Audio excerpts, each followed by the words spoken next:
तो guys SSC GD के practice set के बैच में आपका हार्दिक स्वागत है। गाइस डेली की तरह यहाँ पर हम आज कुछ इंपॉर्टेंट क्वेश्चनों के बारे में बात करेंगे तथा स्टैटिक जीके के कुछ फैक्टों को कवर करेंगे। तो आज का हमारा पहला क्वेश्चन है, भारतीय राष्ट्रीय कांग्रेस का जन्म किस वर्ष हुआ था? आपके पास चार ऑप्शन हैं, 1757 ईस्वी में, 1775 ईस्वी में, 1857 ईस्वी में या फिर 1885 ईस्वी में। तो गाइस यहाँ पर आपका सही आंसर हो जाएगा 1885 ईस्वी में। 28 दिसंबर 1885 ईस्वी में बॉम्बे में भारतीय राष्ट्रीय कांग्रेस की स्थापना की गई थी। और किसने की थी? तो ये ए.ओ. ह्यूम ने की थी। इसके संस्थापक कौन थे? ए.ओ. ह्यूम इसके संस्थापक थे। और इसके पहले अध्यक्ष कौन थे? तो वो व्योमेश चंद्र बनर्जी इसके पहले अध्यक्ष थे। व्योमेश चंद्र बनर्जी इसके पहले अध्यक्ष थे। तो भारतीय राष्ट्रीय कांग्रेस की स्थापना 28 दिसंबर 1885 ईस्वी में की गई थी। इसके पहले अध्यक्ष थे व्योमेश चंद्र बनर्जी और इसके संस्थापक थे ए.ओ. ह्यूम। पहले अधिवेशन में 72 प्रतिनिधियों ने इसमें भाग लिया था। 72 प्रतिनिधि पूछ लिए जाते हैं, 72 प्रतिनिधियों ने इसमें भाग लिया था। तो गाइस इस प्रकार से हमें इस क्वेश्चन को याद रखना है। चलिए गाइस नेक्स्ट क्वेश्चन की तरफ चलते हैं। हमारा अगला क्वेश्चन है, भारत में पहली बार किस गवर्नर जनरल के समय में तार और रेल सेवा आरंभ की गई थी? आपके पास चार ऑप्शन हैं, Lord William Bentinck, Lord Dalhousie, Lord Ripon या फिर लॉर्ड कैनिंग। तो गाइस यहाँ पर आपका सही आंसर हो जाएगा लॉर्ड डलहौजी।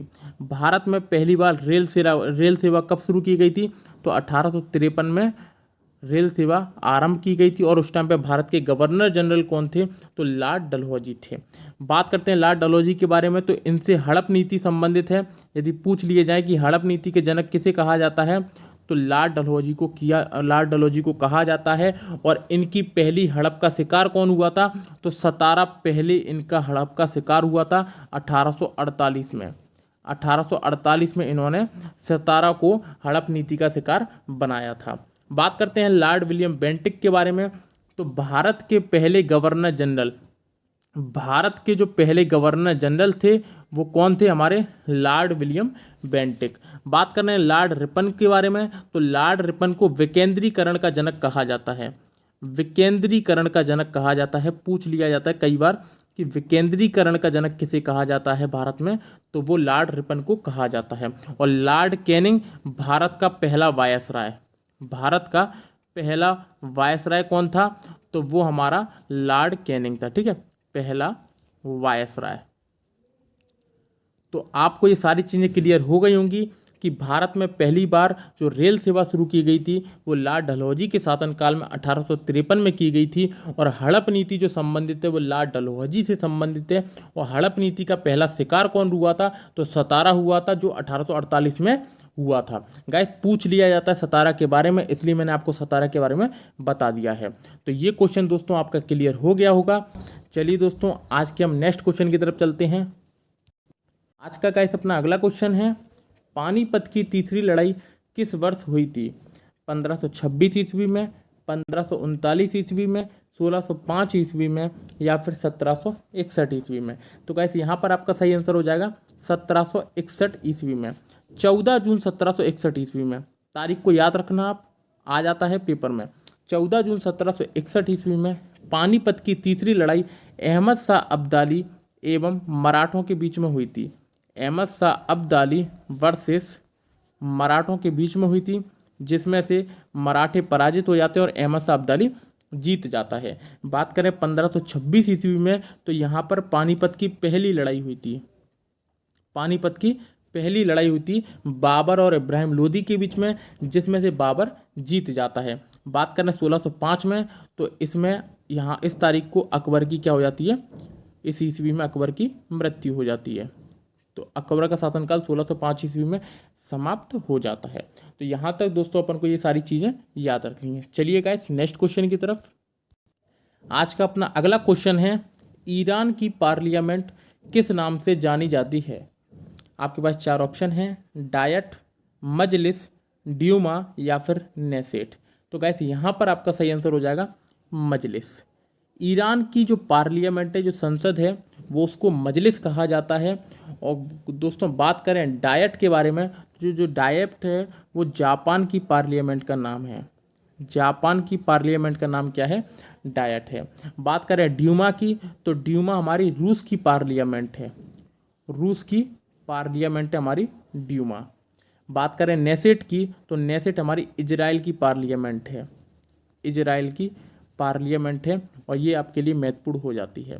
ठीक है, इजराइल की पार्लियामेंट का नाम क्या है? नेसेट है। तो ये चारों पार्लियामेंट आपको याद रखना है। धीरे धीरे हम सारी पार्लियामेंट को भी कवर कर लेंगे, धीरे धीरे हम सारी मुद्राओं को भी कवर कर लेंगे और धीरे धीरे हम सारी राजधानियों को भी कवर कर लेंगे। तो गाइस, यदि वीडियो आपको अच्छी लग रही हो तो वीडियो को लाइक कर दें, चैनल को सब्सक्राइब कर लें एवं वीडियो पर कमेंट करके जरूर बताएं कि वीडियो आपको कैसी लगी। चलिए गाइस, आज के नेक्स्ट क्वेश्चन की तरफ। तो गाइस, आज का अपना महत्वपूर्ण क्वेश्चन है, 3 बीघा कॉरिडोर जोड़ता है भारत और पाकिस्तान को, भारत और चीन को, बांग्लादेश और पाकिस्तान को, या फिर बांग्लादेश और भारत को। तो गाइस, यहाँ पर आपका सही आंसर हो जाएगा बांग्लादेश और भारत को।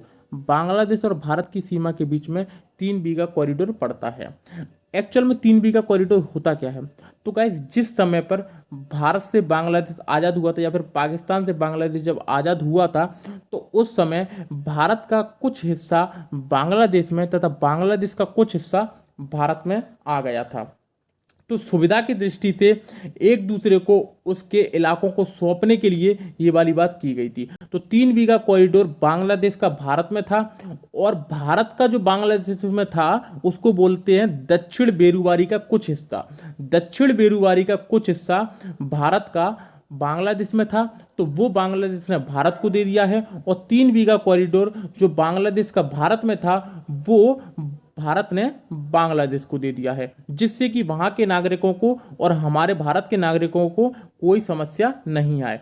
तो 3 बीघा कॉरिडोर जो जोड़ता है वो बांग्लादेश और भारत को जोड़ता है। तो यहाँ तक दोस्तों आपको ये सारी चीज़ें समझ में आ गई होंगी। आज का हमारा नेक्स्ट क्वेश्चन है, इंसुलिन की कमी से होने वाला रोग कौन सा है? आपके पास 4 ऑप्शन हैं, बेरी, डायबिटीज, कैंसर या फिर एनीमिया। तो गाइस, यहाँ पर आपका सही आंसर हो जाएगा डायबिटीज। इंसुलिन की कमी से डायबिटीज रोग होता है। और दोस्तों बात करें बेरी की, तो बेरी विटामिन बी की कमी से रोग होता है। विटामिन बी की कमी से बेरी रोग होता है। बात करें एनीमिया की, तो लोहे की कमी से एनीमिया रोग होता है। लोहे की कमी से एनीमिया रोग होता है। और सबसे महत्वपूर्ण, कैंसर किससे होता है? तो गाइस, जब हमारे शरीर में अनियंत्रित रूप से कोशिकाओं का विभाजन होने लगता है तो वो कैंसर का कारण बन जाता है। तो अनियंत्रित रूप से कोशिकाओं का विभाजन कैंसर का कारण बनता है। तो गाइस, ये क्वेश्चन आपका क्लियर हो गया होगा। चलिए गाइस, नेक्स्ट क्वेश्चन की तरफ।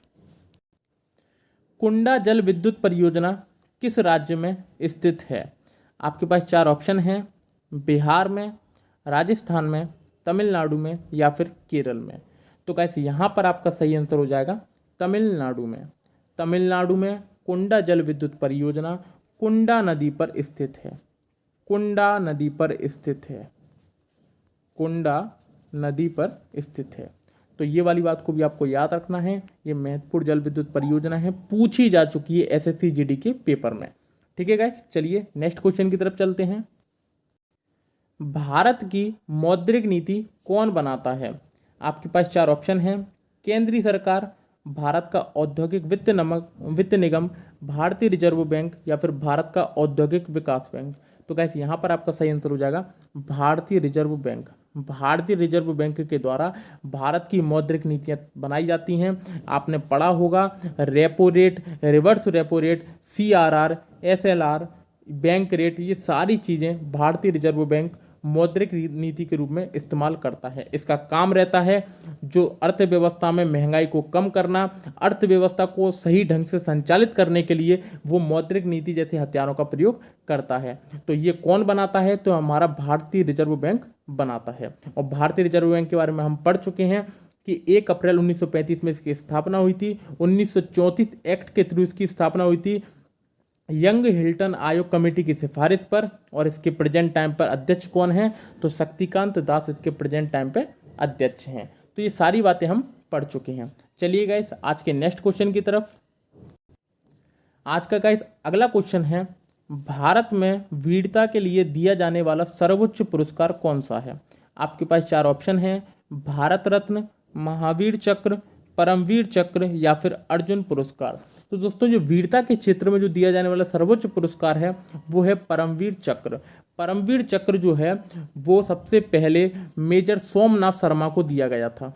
मेजर सोमनाथ शर्मा को दिया गया था। सोमनाथ शर्मा को दिया गया था। ठीक है गाइस, परमवीर चक्र की हम जनरली बात करें तो 1947 से दिया जाता है, लेकिन भारत सरकार के रूप में माना जाए तो भारत सरकार ने इसकी जो स्थापना की थी वो 1950 में की थी। और वीरता के क्षेत्र में जो दूसरा सबसे बड़ा सम्मान है वो महावीर चक्र को दिया जाता है, वो भी 1950 से शुरू हुआ था। बात करें भारत रत्न के बारे में तो इसकी स्थापना 1954 में की गई थी। इसकी स्थापना 1954 में की गई थी। और अर्जुन पुरस्कार की स्थापना कब की गई थी? तो 1961 में अर्जुन पुरस्कार की स्थापना की गई थी। तो दोस्तों ये सारी चीज़ों को आपको ध्यान रखना है। पूछे जाने वाले प्रश्न हैं, मैं आपको वही चीज़ बता रहा हूँ जो एक्चुअल में पेपर में आपसे पूछे जाने वाली है। तो दोस्तों आज के लिए केवल इतना ही। यदि वीडियो आपको अच्छी लगी हो तो वीडियो को लाइक कर देना। धीरे धीरे हम क्वेश्चनों का लेवल बढ़ाते जाएंगे और चीज़ों को कवर करते जाएंगे। आपका कोर्स कब खत्म हो जाएगा आपको पता नहीं चलेगा और सारी चीज़ें आपके दिमाग में आ जाएंगी। तो दोस्तों अपन वर्ल्ड को, भारत को, ज्योग्राफी को, इकोनॉमिक्स को, सबको संग में लेकर चलने वाले हैं। करंट की क्लास के भी कुछ ना कुछ क्वेश्चन अब मैं डालना शुरू करने वाला हूं। तो दोस्तों वीडियो को लाइक कर देना, चैनल को सब्सक्राइब कर लेना और बेल आइकन को दबा देना। फिर मिलते हैं नेक्स्ट क्लास में, तब तक के लिए धन्यवाद।